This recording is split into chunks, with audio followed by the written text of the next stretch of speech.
See what the old ball and chain packed today.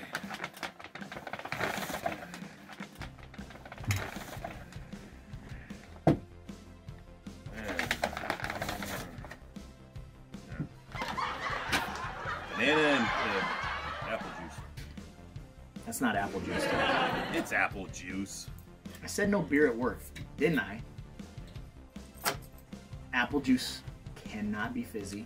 Apple juice can be sudsy. You're a liar. It's a beer. What you got? The wife made lasagna. I'm excited. This ain't enough. You know that'll make you shit your guts out, right? Bananas do not make you poo. Seriously, it makes you poop. Like a lot. It's got potassium. I've been eating these for like 3 days straight. I haven't had to go yet. You've only been eating bananas this whole week. You're gonna shit your guts out. Damn.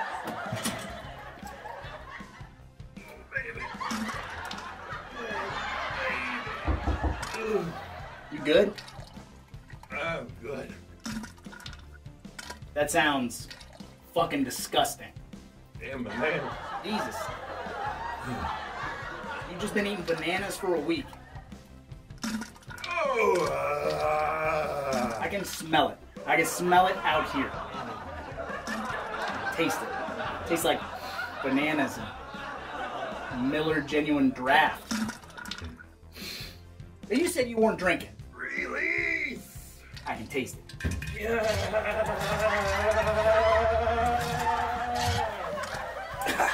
Good Lord.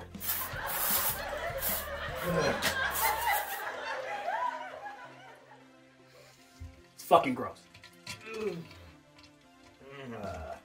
gonna go review that movie if you got everything under control. Okay? I'll be out front. Just don't clog the pipes again.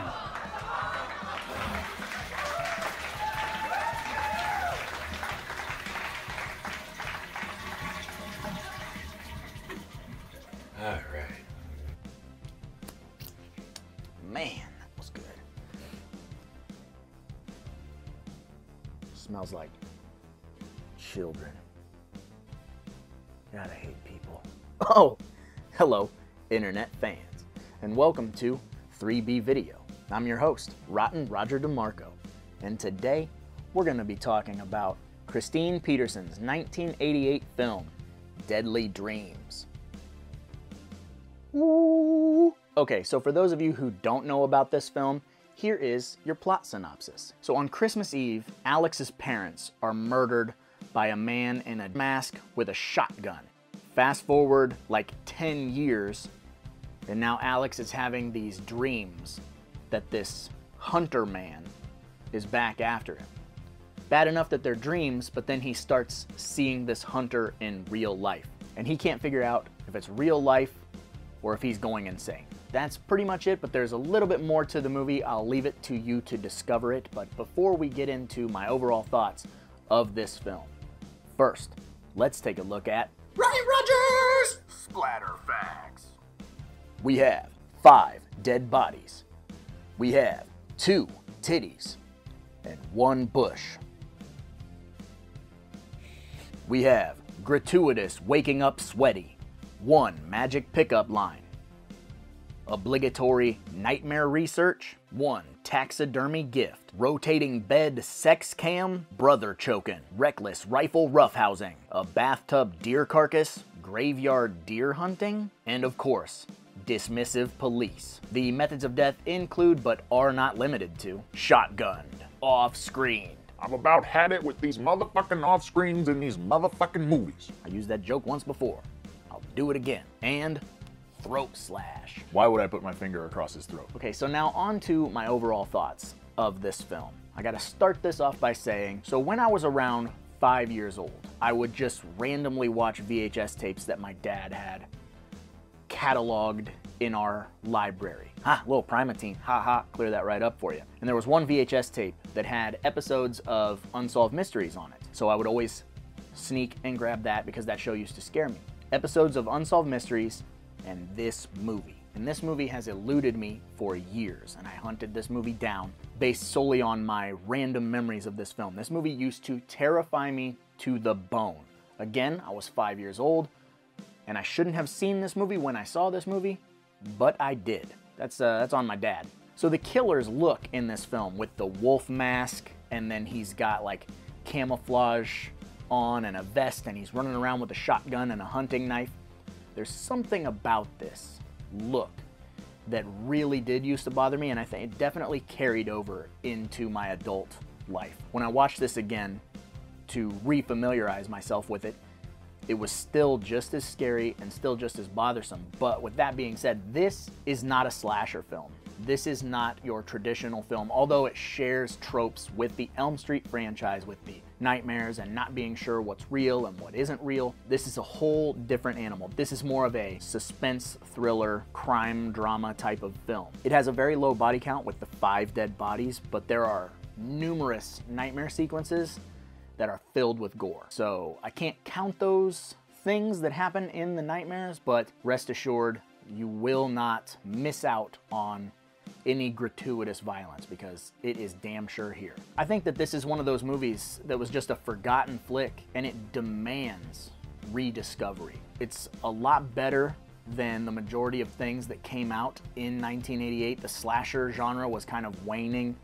A lot of things were, you know, really tongue-in-cheek and silly, and this movie actually has some very scary moments that make it a little bit more of a real horror film, as opposed to these almost parodies of horror films that were coming out in that time. So the older brother in the film, Jack, is played by Xander Berkeley, and if that name sounds familiar to you, he is the piece of shit stepdad in Terminator 2. He is the scumbag husband in Candyman. This guy, he's always known as playing a piece of shit, but in this movie, he plays the ultra fit brother that's always harping on his brother to come to the gym and work out. He's always smoking cigarettes, but it's funny because he plays this fitness conscious older brother, but his younger brother, who hates working out, every time you see him has his shirt off because he sleeps with his shirt off or takes showers or whatever, and he's fucking chiseled like a Greek god. And then you have Xander Berkeley, who's the fit brother,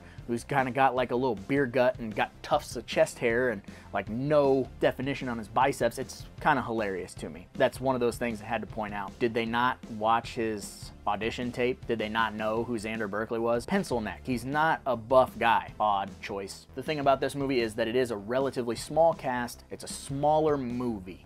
It doesn't have like a big grand scope. You're not being introduced to numerous characters. There's a handful of characters in this film, and they all do a great job carrying the film. Most importantly for me is Scream Queen Juliette Cummins. If that name sounds familiar, you may recognize her breasts from such films as Psycho 3, Slumber Party Massacre 2, Friday the 13th Part 5. She's always naked. She's always gorgeous. She has a very seductive look in her eyes in every film that she has ever been in, and she's fantastic in this film, and you get to see all of her that you want to see. But aside from just her body of work, she is a fantastic actress. She kind of steals the show. In my opinion, she kind of even outshines Xander Berkeley, who is a well-known actor. The thing about this movie is that it has moments where it's just extremely intense. It's very hard to determine what's a nightmare and what isn't a nightmare. Very similar to the original Nightmare on Elm Street, where it really plays with your sense of awareness, giving you a lot of those dream within a dream within a dream within a dream within a dream. You get the point.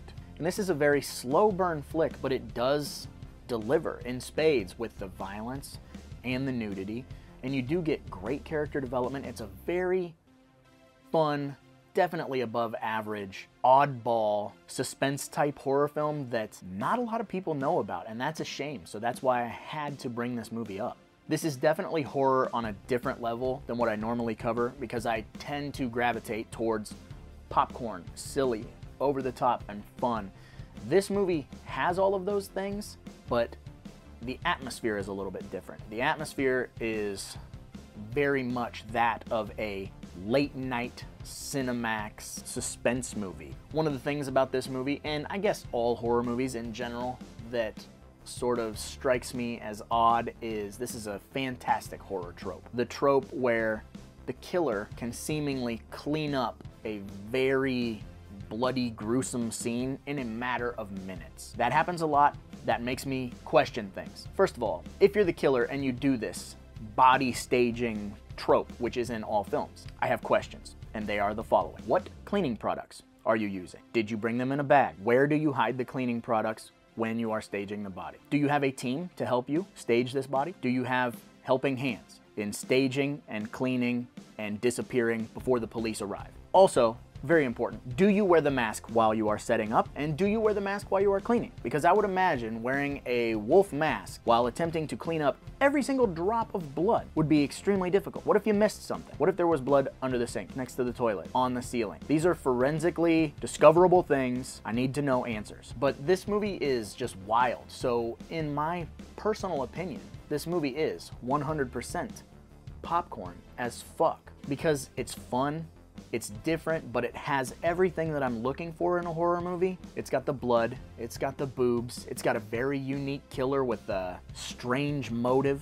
It's one of those movies that needs to be seen. And I'm so glad that a company like Code Red found this movie and finally put this movie out so people can see it, because I know what it was like for me to rediscover this film, and to just, this light bulb went off and I went, aha! That's the movie that scared the shit out of me when I was a little kid, and I had to have it. I could not wait to do a video on this movie and tell you about this movie, because this is one of those movies that helped mold me into the horror fan that I am today. Seeing it at an early age, seeing it when I definitely was not supposed to see it, and learning all about the scares and the suspense, albeit even if some of the scares and the suspense are lifted straight out of the pages of John Carpenter's Halloween script, but they are there and they are awesome. 5-year-old me did not understand that these were lifted ideas, and even now that I know that they're lifted ideas, I just don't care. Fun is fun, and this movie is exactly that. So if I have swayed you to check out Deadly Dreams,